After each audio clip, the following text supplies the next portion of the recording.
पूर्ण नमस्कार। नमस्ते, मुझे पूछना है। हाँ जी, नमस्ते, बोलिए, बोलिए।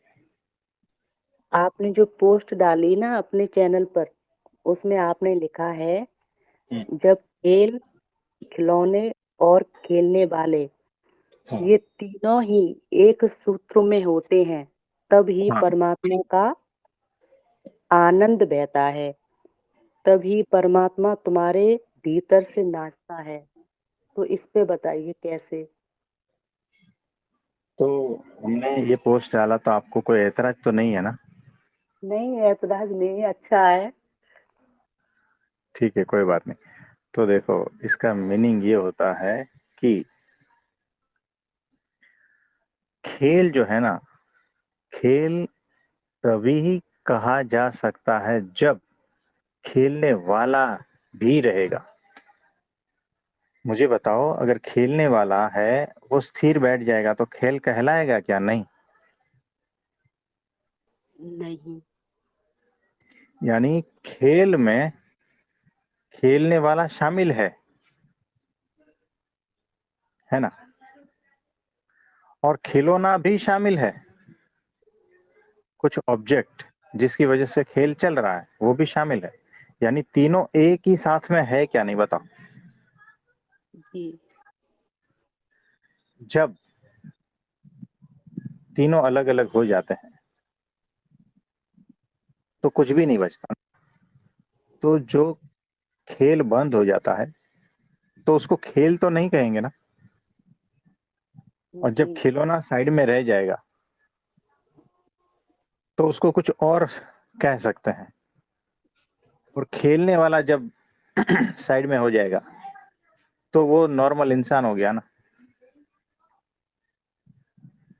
आप समझ पा रहे हो? जी। तो जब खेल चलता है ना तब ही तीनों साथ में होते हैं। जैसे वो छोटे छोटे बच्चे हैं, उसके हाथ में टूटा फूटा प्लास्टिक का डब्बा है। अब ये जो है ना, ये हमारे लिए खिलौने थोड़ी हैं। अगर प्लास्टिक का डब्बा वहां पर पड़ा है तो इसको क्या कहोगे आप? खिलौने कहोगे? नहीं। प्लास्टिक का डब्बा ही कहोगे ना। लेकिन जब ये खेल में शामिल होता है ना तब ये खिलौना कहलाता है क्या? नहीं, बताओ। जी। आवाज आ रही है मेरी? आ रही है। और जब बच्चे हैं तो अगर बच्चे खेल नहीं रहे हैं और आराम से बैठे हैं तो हम उसको क्या कहेंगे? बच्चे ही तो कहेंगे ना। हम्म। तो जब खेल रहे हैं तब खेल कहते हैं कि खेल हो रहा है। अब जब खेल हो ही रहा है तो न पास्ट है न फ्यूचर है, प्रेजेंट ही है ना। यानी वर्तमान क्षण में ही सारा कुछ हो रहा है। और देखो, उन बच्चों के चेहरे पे आनंद कितना छलक रहा है, आपने देखा होगा। तो जी। वो सारे बच्चे जो है, पास्ट फ्यूचर कुछ भी नहीं है, कोई चिंता नहीं है, कोई टेंशन नहीं है, सिर्फ खेल का आनंद है। और खेल खिलौने क्या है? टूटे फूटे डब्बे, उसको खिलौने बना लिए। यानी जो भी अवेलेबल है उसमें वो राजी है। उसे ऐसा बिल्कुल भी नहीं है, कोई अपेक्षा नहीं है कि ये ऐसा होना चाहिए, खिलौने ऐसे होने चाहिए। ऐसा कुछ भी नहीं है। जो भी सामने है वो सारा खिलौना। आप समझे? जो भी सामने है ना वो सारा खिलौना। जब तक खेल चलता है तब तक उसमें लिप्त है।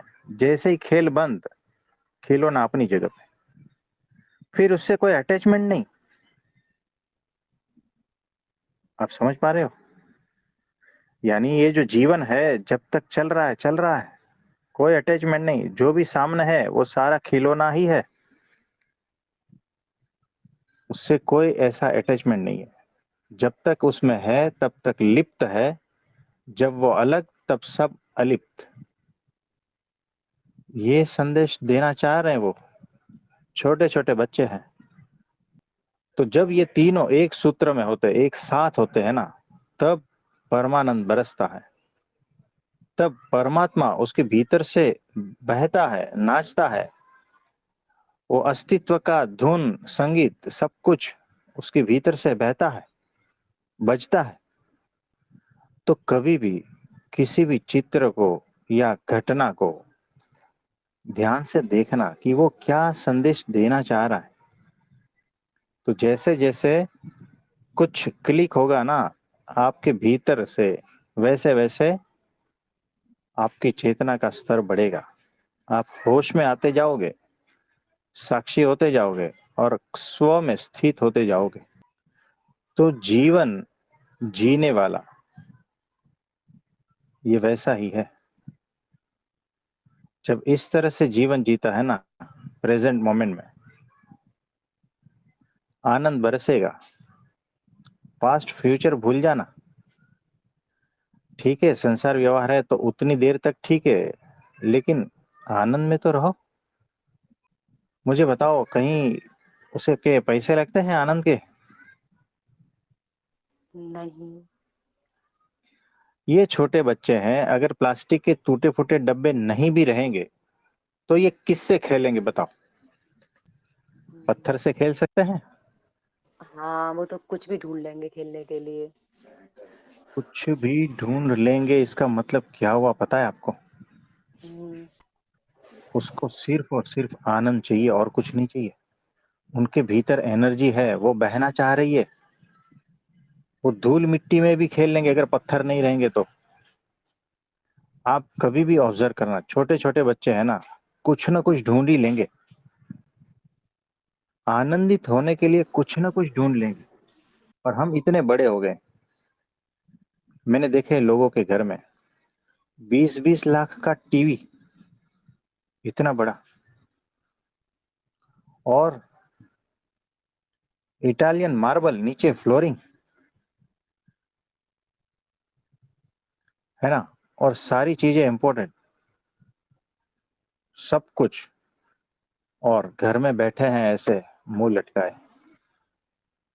कितनी सारी चीजें होने के बाद भी जो है ना मुंह लटकाए बैठे हैं। और ये छोटे छोटे बच्चे देखो, एकदम निर्दोष, प्रेजेंट मोमेंट में, उससे कुछ पड़ी नहीं है। पत्थर नहीं है तो मिट्टी से खेल लेंगे, और मिट्टी भी नहीं है ना तो भागा भागी, दौड़ा दौड़ी, क्या कहते हैं उसको, दौड़ दौड़ कर खेल लेंगे। आप समझ पा रहे हो? तो आपको समझ में आ रहा है कि छोटे छोटे बच्चे, कुछ भी नहीं चाहिए, और हमें कितनी सारी चीजें चाहिए, फिर भी हम उससे खुश नहीं है, उससे आनंदित नहीं है। क्यों पता है? क्योंकि हम प्रेजेंट में जीते ही नहीं ना। अब इतना सारा कुछ है, इतना सारा डिग्री है, इतनी सारी नौकरी है, अच्छा है, सब कुछ अच्छा है, लेकिन हम जी कहाँ रहे हैं? पास्ट में और फ्यूचर में। बस जो फ्यूचर के हमें प्लानिंग ये वो सब कुछ है, पास्ट की मेमोरीज में है, उसमें जी रहे हैं। इस वजह से जो है ना हमारे सारे मुंह लटके हुए हैं। जितने भी बड़े लोग हैं, जो भी है, मुंह लटके हुए हैं, घूम रहे हैं, क्योंकि मेमोरी में जी रहे हैं, पास्ट और फ्यूचर में ही जी रहे हैं। प्रेजेंट में जीना है, बच्चे की तरह जीना है। एकदम बच्चे हो जाओ, बच्चे को देखो, उससे सीखो। महापुरुषों से नहीं सीख पाते हो तो बच्चों से सीख लो। यहाँ हर कुछ आपको सिखाने के लिए है। तो बच्चे जो है प्रेजेंट में जीते हैं, और तीनों एक साथ, खेल खिलौने, वो खेलने वाला, तीनों एक सूत्र में है, और इसीलिए परमानंद बरसता है। प्रेजेंट में है, तीनों प्रेजेंट में है। खेल भी प्रेजेंट में ही चल रहा है ना, पास्ट फ्यूचर में कहीं खेल नहीं है।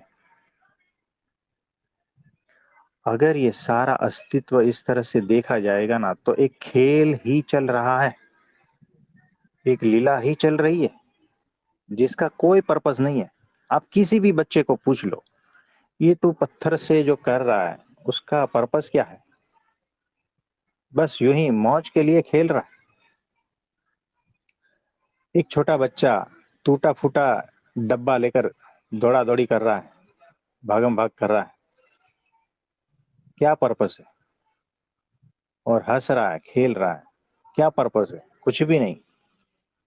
आपने देखे होंगे बच्चे, कोई भी नहीं है तो अकेला अकेला खेलता है, किसी की भी जरूरत नहीं है तो भी अकेला आनंदित में है। तो आनंद भीतर से आता है, बाहर की कोई चीजों में नहीं है। तो ये सारा अस्तित्व खेल ही है, और ये प्रेजेंट में ही चल रहा है, पास्ट फ्यूचर में कुछ भी नहीं है। और इसीलिए ये सारा अस्तित्व आनंदित ही है, सिर्फ हमारे मुंह लटके हुए हैं। बहुत कुछ सीखने जैसा है, तो हमारी एक एक पोस्ट से बहुत कुछ सीखने जैसा है। तो और कुछ कहना चाहोगे इसमें? हाँ, इसमें ये समझ में आया कि हम पास्ट और फ्यूचर का सोच कर ही दुखी रहते हैं, प्रेजेंट में कभी रहते ही नहीं है। और जो प्रेजेंट में है उसका आनंद ही नहीं लेते, जैसे कि बच्चे ले रहे हैं खेलकर। हाँ, एग्जैक्टली ऐसा ही। उसमें भी हम लोग अपना माइंड दौड़ाते हैं। हाँ, बच्चे लोग के पास इतना माइंड नहीं है, इसीलिए वो आनंदित है। तो जैसे ही माइंड आया ना, आनंद गया। तो जी, ऐसा आशीर्वाद दीजिए हमारा माइंड भी बच्चों जैसा हो जाए, निर्दोष। है। देखो, माइंड बच्चों जैसा नहीं होता है, माइंड को हटा देना होता है, तब बच्चे हाँ, जैसे हो जाते हैं। तो वो भी आपके आशीर्वाद से ही होगा। तो भगवान से प्रार्थना करते हैं और बहुत बहुत आशीर्वाद है कि नो माइंड स्टेट में आप चले जाओ, है ना, जहाँ पर मन नहीं है, अमन की दशा है। अमन यानी आनंद की स्थिति, है ना। तो बहुत बहुत आशीर्वाद है आपको। तो देखो, अज्ञान की दशा में तुम्हें कुछ भी मिल जाए, ध्यान से सुनना, अज्ञान की दशा में तुम्हें कुछ भी मिल जाए, कितना भी मिल जाए, सब कुछ भी मिल जाए, तो भी तुम्हें कभी भी तृप्ति नहीं होगी। इसका मतलब क्या? यानी दशा तुम्हारी अज्ञान की है, तो कुछ भी मिल जाए, कितना भी मिल जाए, और सब कुछ भी मिल जाए, जो जो चाहा था ना वो सारा कुछ मिल जाए ना, तो भी तृप्ति नहीं होगी, क्योंकि दशा अज्ञान की है। तो जो अज्ञानी है ना, वो कभी भी तृप्त नहीं होता। जो बेहोश है कभी भी तृप्त नहीं होता। ज्ञान की दशा में सिर्फ देखने मात्र से तृप्ति मिल जाती है, और न देखने मात्र से भी तृप्ति मिल जाती है। इतना कुछ देने की भी आवश्यकता नहीं है, इतना कुछ मिलने की भी आवश्यकता नहीं है। बिना मिले ही वो तृप्त ही है, क्योंकि ज्ञान ही तृप्ति है। आप समझे?